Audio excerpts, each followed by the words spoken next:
I didn't cry the day I found out, not even when I opened my messages and saw the grainy photo. My younger sister Elena in a champagne dress, holding hands with my fiancé Noah. They were smiling, not like people who'd been caught, like people who thought they were finally free. I stared at that photo for a full minute. My throat went dry. Then I closed my phone, placed it face down on the kitchen counter, and poured myself a glass of water. Cold, steady, silent. I had suspected. But some betrayals are too cruel to name, even to yourself. You wait for someone else to confirm it, like some twisted absolution. That photo? That was my confirmation, and my absolution never came. Noah and I were together for 4 years. We met at uni. He was calm, quiet, thoughtful. I thought he was the safest place I'd ever known. He proposed after my mother died. It was raining that day. He knelt down in the garden she'd planted, raindrops streaking across his glasses, and said, "I want to build something with you, something that lasts." I said yes. God help me. I said yes. My sister Elena was always around, fluttering like smoke through every room. The sweet one, the baby. She'd moved back in with Dad after dropping out of college for the 3rd time, all fluttering eyelashes and poor decision-making. I'd catch her smiling at Noah sometimes, just a second too long. But I never thought, actually, I did. I just didn't want to be the kind of woman who accused her sister of that. Turns out I should have been. 2 weeks after the photo, Noah officially broke it off. No explanations. No apology. Just a short text. "I'm sorry. I never meant to hurt you. I hope you can understand one day." Understand? He moved out that night. She moved in a week later. To our apartment. Dad told me to forgive them. "Family is family," he said. "People make mistakes." As if they'd spilled a glass of wine on my rug. I moved out with a single suitcase and a savings account, barely holding itself together. The apartment lease was in his name. The wedding venue deposit? My card. My mother's necklace that I'd planned to wear down the aisle? Gone. I told everyone I needed time to process. But I wasn't processing. I was planning. Months passed. I didn't respond to their engagement announcement. Elena posted a picture of the ring Noah gave her. The same ring he'd given me, reset with a halo of diamonds. "She deserves it," someone commented. "So happy for you two." I started saying congratulations with a smile. Smiling at pain is a skill. She called me once, cried, told me she was just following her heart. I let her talk. I even asked her what colors she was thinking for the bridesmaids. Her voice lifted when she said lavender and blush. I told her it was beautiful, that I'd help. She asked me to be her maid of honor. I said yes. I watched her taste cakes, tour florists, try-on gowns. I took notes. I called vendors. I even smoothed things over when the officiant canceled last minute because of a scheduling conflict. I found a new officiant. I interviewed him myself. "You want someone calm?" I said, smiling. "Someone who speaks softly but knows how to hold a room. Like a narrator." The man smiled. "I can do that." I paid the deposit in cash. Noah barely looked at me. When he did, it was with guilt, a low-level ache in the eye, like an old scar. But he never apologized. Not once. He avoided being alone with me. I didn't press. I needed him to think I'd moved on. I picked out Elena's veil. I pressed her bouquet. I laughed when she asked if it was awkward for me. I told her it helped me let go. I kept a folder on my desktop titled Lavender Dreams. Inside it, guest lists, receipts, screenshots, email threads, and one final document. Not yet. The night before the wedding, Elena handed me a box. "I want you to wear this tomorrow," she said. "You'll look gorgeous." I opened it. My mother's necklace, the one she'd worn on her wedding day, the one she'd said I'd wear on mine. Elena smiled. "You should still be part of something beautiful, even if it's not your wedding." I nodded slowly, took the box, kissed her on the cheek. "Thank you," I whispered. She never saw my eyes. I slept well that night, for the first time in nearly a year, because tomorrow I would give my sister the perfect wedding she asked for, and halfway through it, she would realize it wasn't hers at all. The wedding morning bloomed like a promise. Sunlight poured across the vineyard lawn, making everything shimmer like a dream. Pale blush tablecloths, crystal centerpieces, candles and gold-trimmed lanterns. Elena wanted romantic elegance. I made sure she got it. The guests arrived in waves. I greeted them all with practiced ease, ushering them to their seats, complimenting dresses, answering questions. "You must be the sister," someone chirped. "The maid of honor?" I smiled. "Yes, that's me." Their eyes softened. Pity, admiration, confusion. I knew what they were thinking. How can she stand here, smiling after everything? Easy.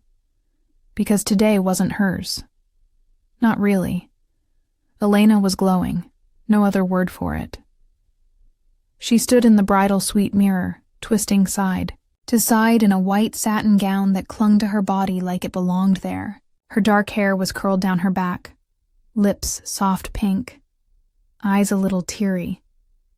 She looked like the image of purity, like someone who hadn't taken her sister's life and sliced it in two. "Do I look okay?" she whispered. I stepped closer, fixed her earring, and adjusted the necklace at her throat. "My necklace. You look beautiful," I said. She blinked, lips trembling. "I know this was hard for you, but thank you for everything." I smiled so gently it made my own stomach turn. "You're welcome, Elena." Downstairs, Noah stood in a navy suit at the edge of the aisle, jaw tight, hands locked behind his back. He avoided eye contact with me all morning, but I saw the flicker in his expression when I handed him the vow cards he'd written.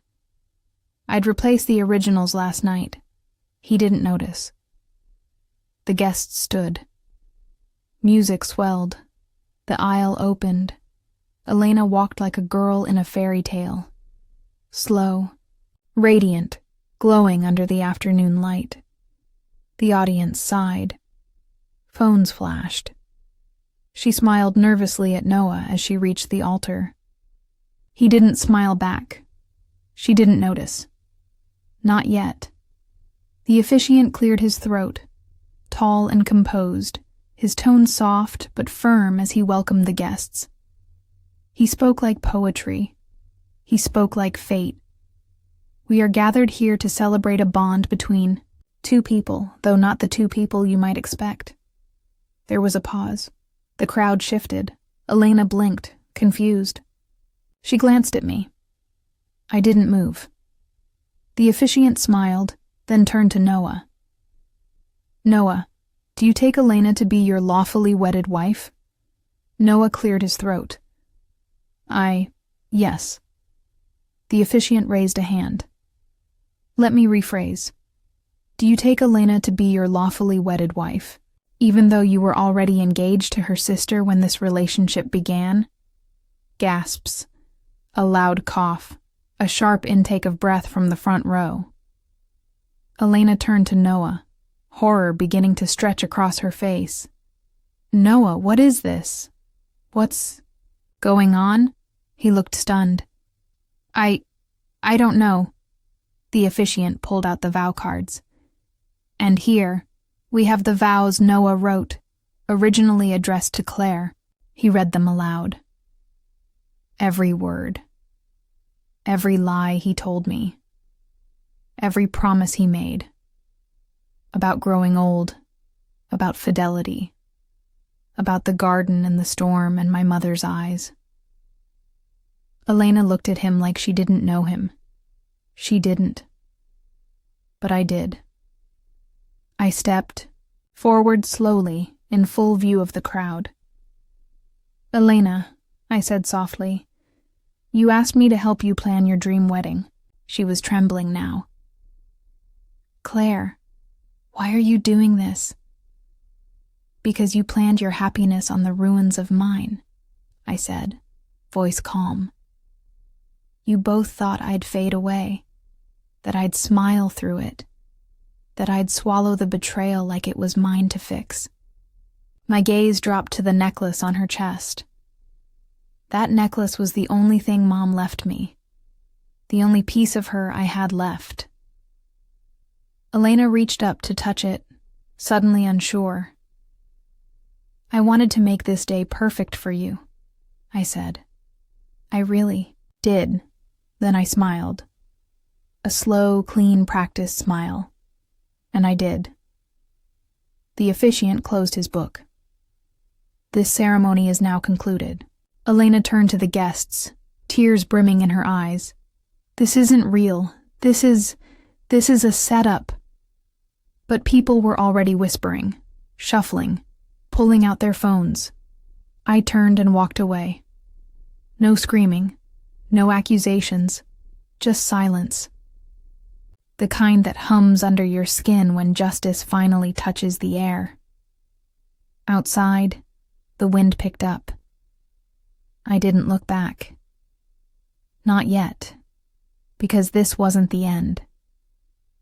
Not until they both knew what it truly meant to be left standing alone. The wedding ended in a way no one could have predicted.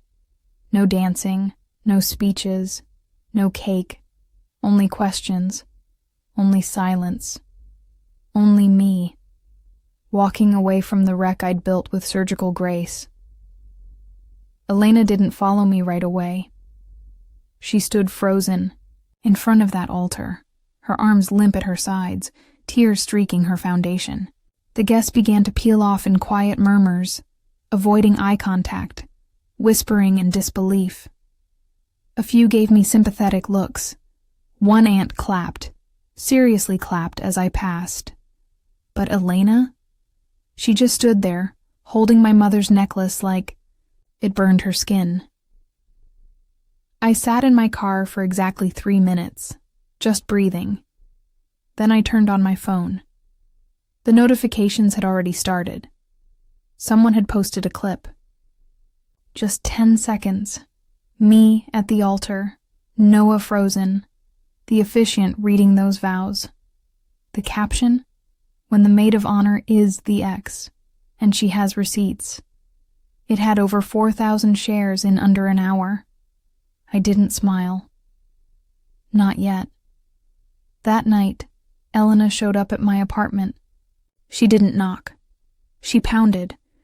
I opened the door slowly. She was shaking, still in her dress. Mascara smeared like soot. What the hell was that? She screamed. Why would you do this to me? To you? I repeated, tilting my head. You mean the wedding? The venue I booked?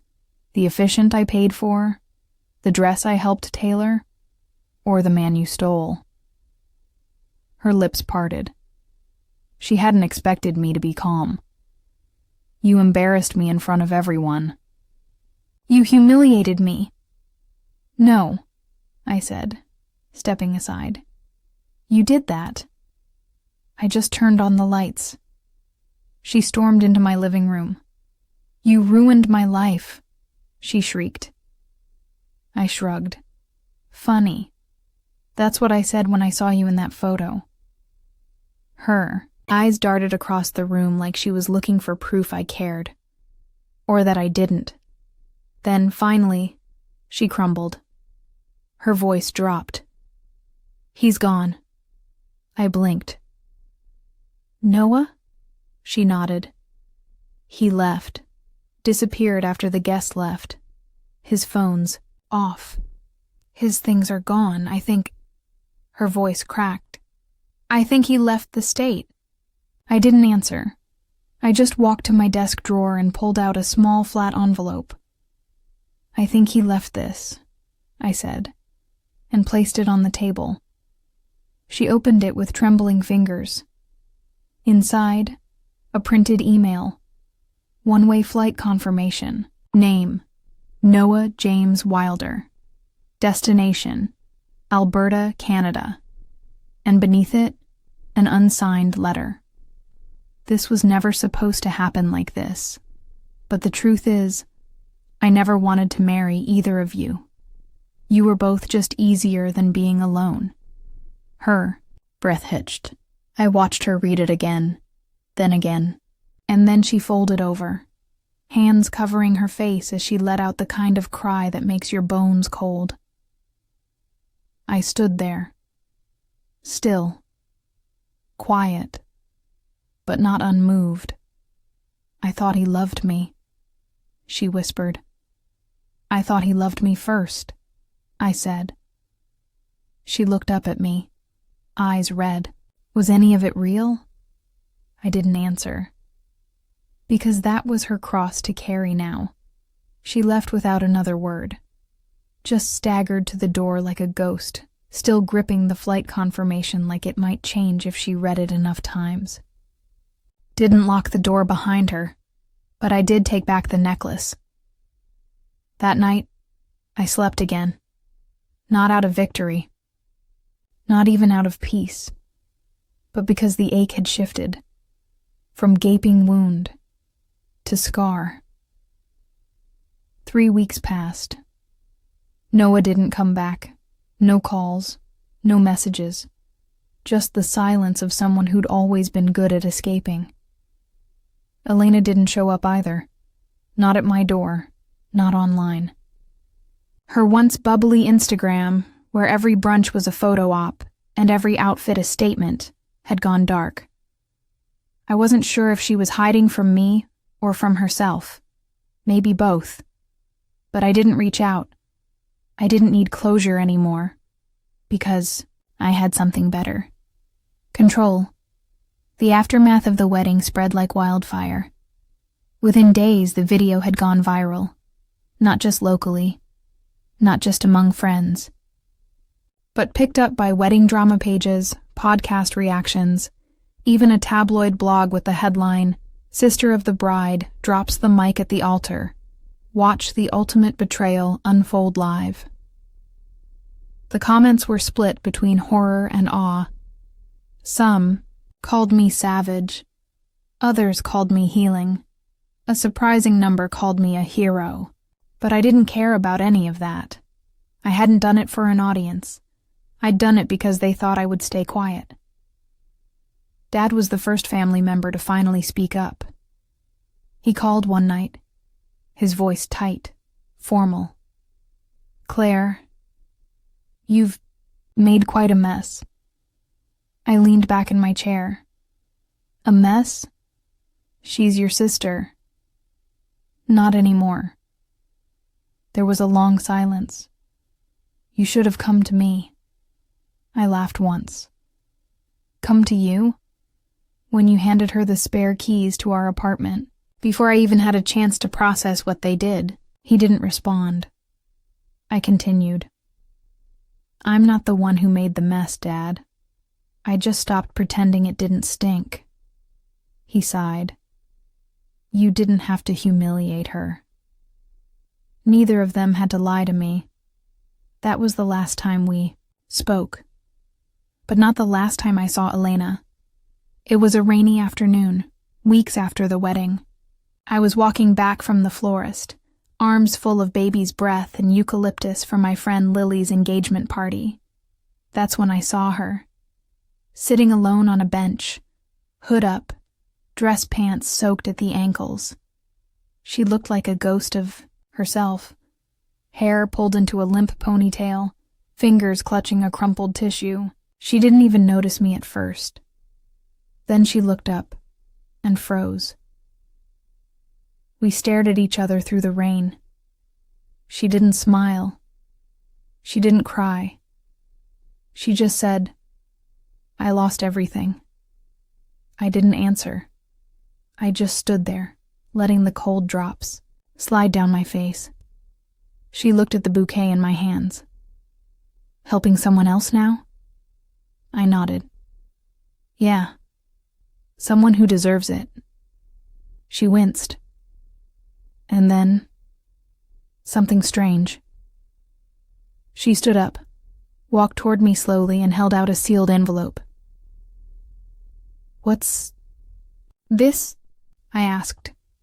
Her voice cracked. What I should have said the day I kissed him. I took the envelope, but I didn't open it. Not yet. Back home, I placed the letter on my kitchen counter. It sat there for days, unopened, unread, because some apologies come far too late. And some wounds don't need words. They need distance. But on the fourth night, I finally broke the seal. It was short. Barely 4 lines. "Claire, I didn't fall in love with him. I just wanted to feel like someone would pick me over you. I'm sorry. You never deserved any of this." Elena, I read it twice. Then I folded it carefully and tucked it into the back of the Lavender Dreams folder. Not because I forgave her, but because I wanted to remember what envy looks like when it finally tells the truth. The letter didn't change anything. Not really. But it did something smaller. Quieter. It made the ache in my chest stop echoing. I didn't forgive Elena, but I no longer flinched when I heard her name. That was enough. For now. Life moved on.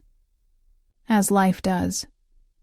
The days stopped being about her, or Noah, or the version of me they had both dismantled.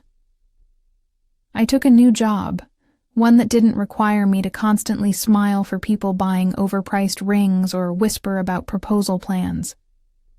I started walking again. Every morning before the world woke up, before anyone could ask how I was doing. And most days, I was fine. Most days. Until a letter came in the mail with a handwritten address I recognized instantly. Noah's handwriting. My stomach twisted. I hadn't seen or heard from him since the wedding. The wedding he didn't even have the decency to fake his way through. I almost tossed it. But curiosity is a cruel companion. The letter was surprisingly short. "Claire, if I could undo it, I would. Not because I miss you, but because you never deserved to carry what I gave you. I'm in Alberta now, starting over. You probably are too. I don't want anything. I just needed you to know. Noah." I read it twice. Then I laughed. Out loud. Hard. Not because it was funny, but because of that one line, not because I miss you. Even in apology, Noah had to keep power. Had to pretend he wasn't the man who ran. The man who hid behind what we had until something newer, shinier, came along. He didn't miss me? Perfect. Because I didn't miss him either. I didn't respond. But I did one thing. I slipped the letter into a manila folder I'd just started putting together. A new one. Labeled simply, "Next Chapter." 1 week later, I hosted a dinner. 6 people. Just friends. Real ones. Lily and her fiancé, 2 of my co-workers, and a quiet, thoughtful graphic designer named Jonah, someone I'd bumped into at the coffee shop near my new office 3 times before finally accepting his invitation to talk. He listened more than he spoke. He asked before he touched. And when he complimented me, it felt safe. Not like performance, not like possession. Just real. He didn't know about the wedding. Not yet. But he did ask gently why I didn't wear rings. I shrugged. Some jewelry doesn't mean what it used to. He didn't push, just nodded once. Then maybe someday you'll wear new ones. Later that night, after everyone left, I sat on the couch and held the necklace in my hand. The one Elena tried to make hers. The one my mother left me. I thought about pawn shops, about tossing it into the river. But instead, I put it back in its velvet box. Because some things aren't ruined, they're just reclaimed. One more thing happened before I went to bed. I opened my laptop and created a new folder next to Lavender Dreams. This one had no files yet. No receipts, no screenshots, no schemes. Just the title, Claire Wins. Because I did. Not by screaming, not by begging, not even by exposing them, but by walking away and still standing.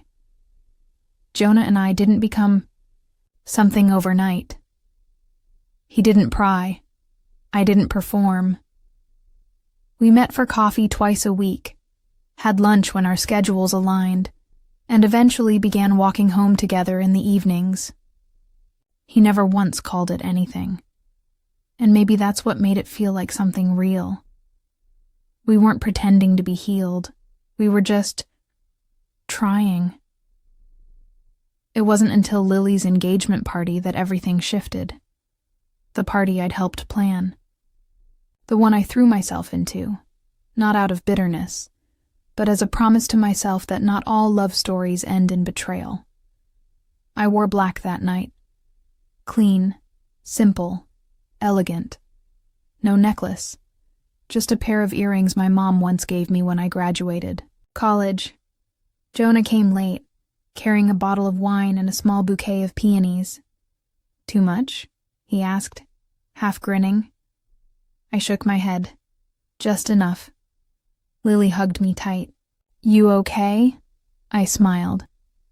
Better than I thought I'd be. I didn't see Elena arrive, but I felt her. It was like the oxygen shifted. She came alone. No loud entrance. No dramatic look. Just a presence. Smaller now. Quieter. She kept her coat on for almost an hour, standing near the back, picking at a piece of bread. I could have ignored her.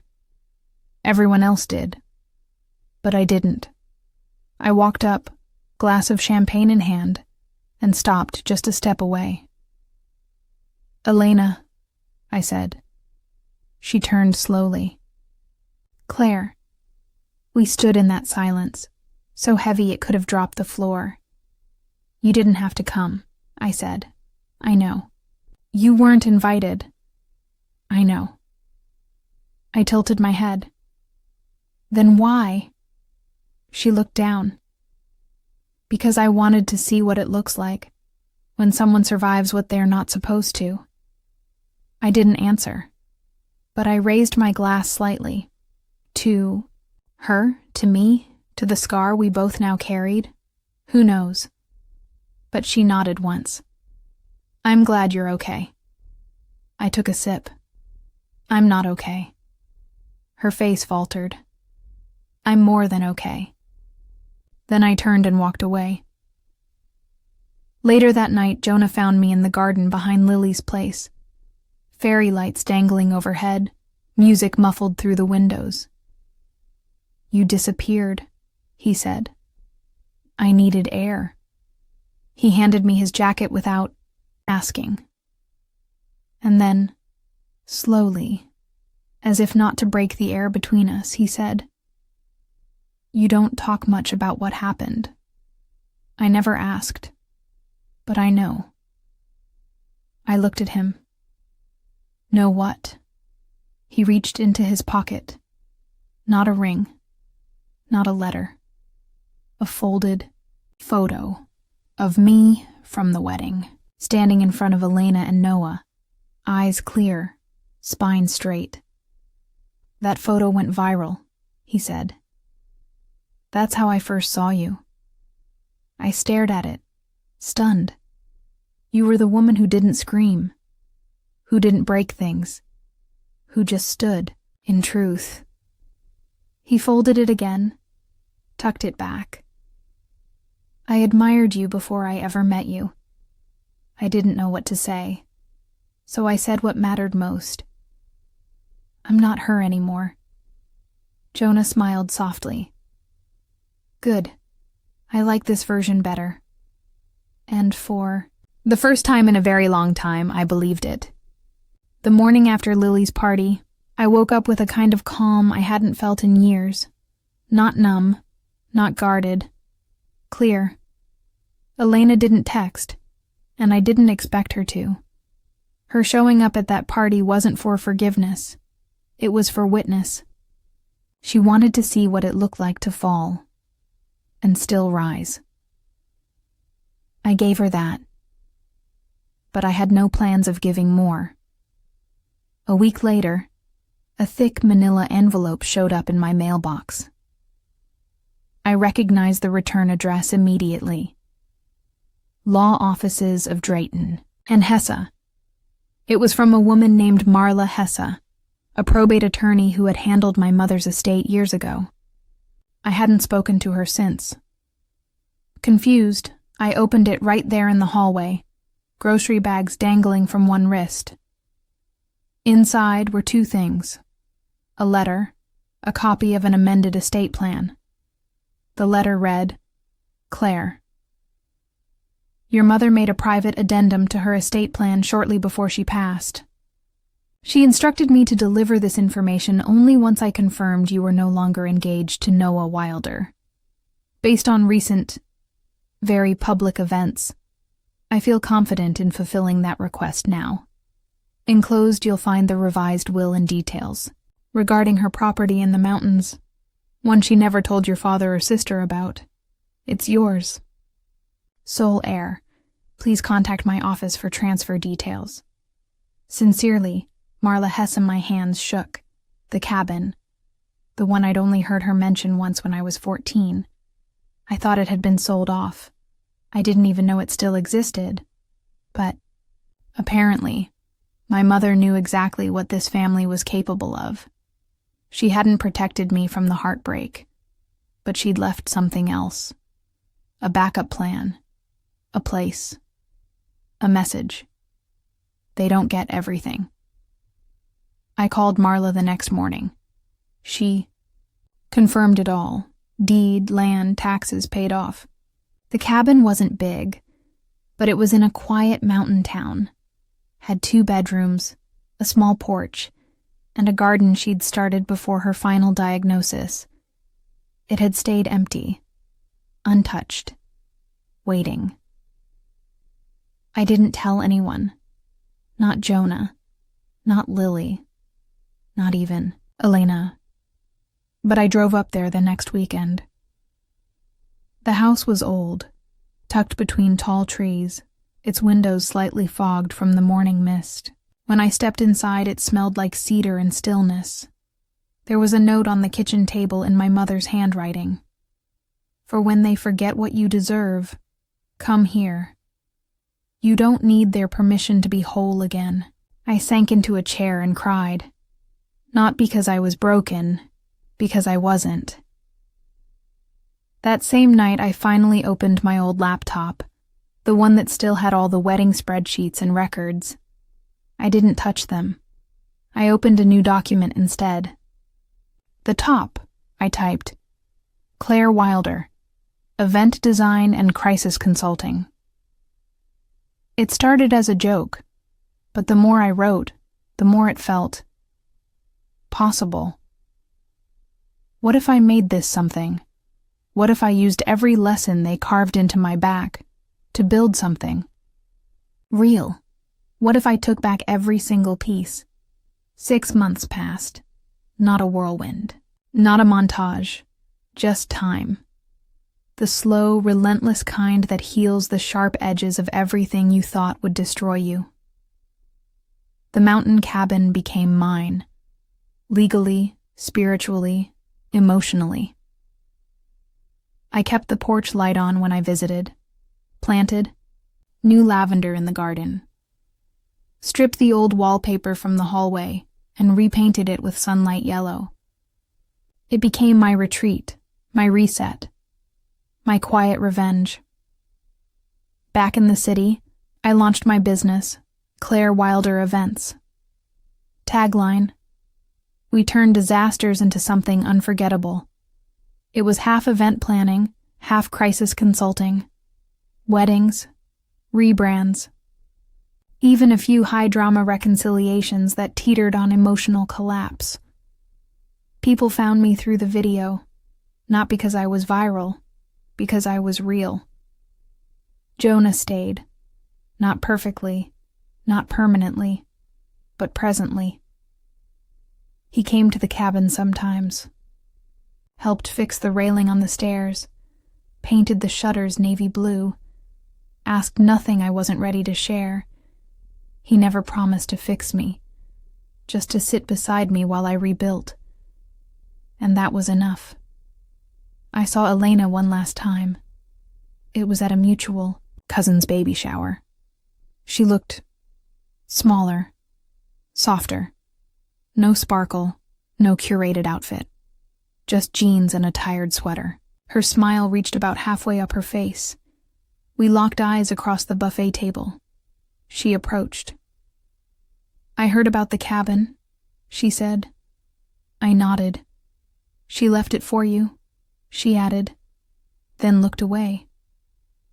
I think Mom always knew I'd find a way to ruin something. I didn't argue. I didn't comfort her either. "I'm not mad anymore," I said. Her eyes filled. "I am. At myself." I paused. "That's between you and your mirror." She nodded, swallowed hard. Then she whispered, "He reached out. Noah."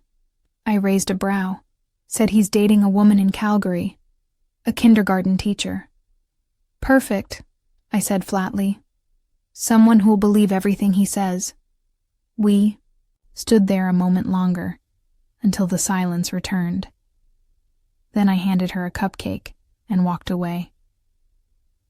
Later that night, I stood outside on the shower patio under the string lights. Lily came up beside me. "You good?" she asked. I nodded. "I think this is what peace feels like." She smiled. "You've come so far." "I had to," I said. "They were never going to bring me with them." I drove up to the cabin that weekend, alone.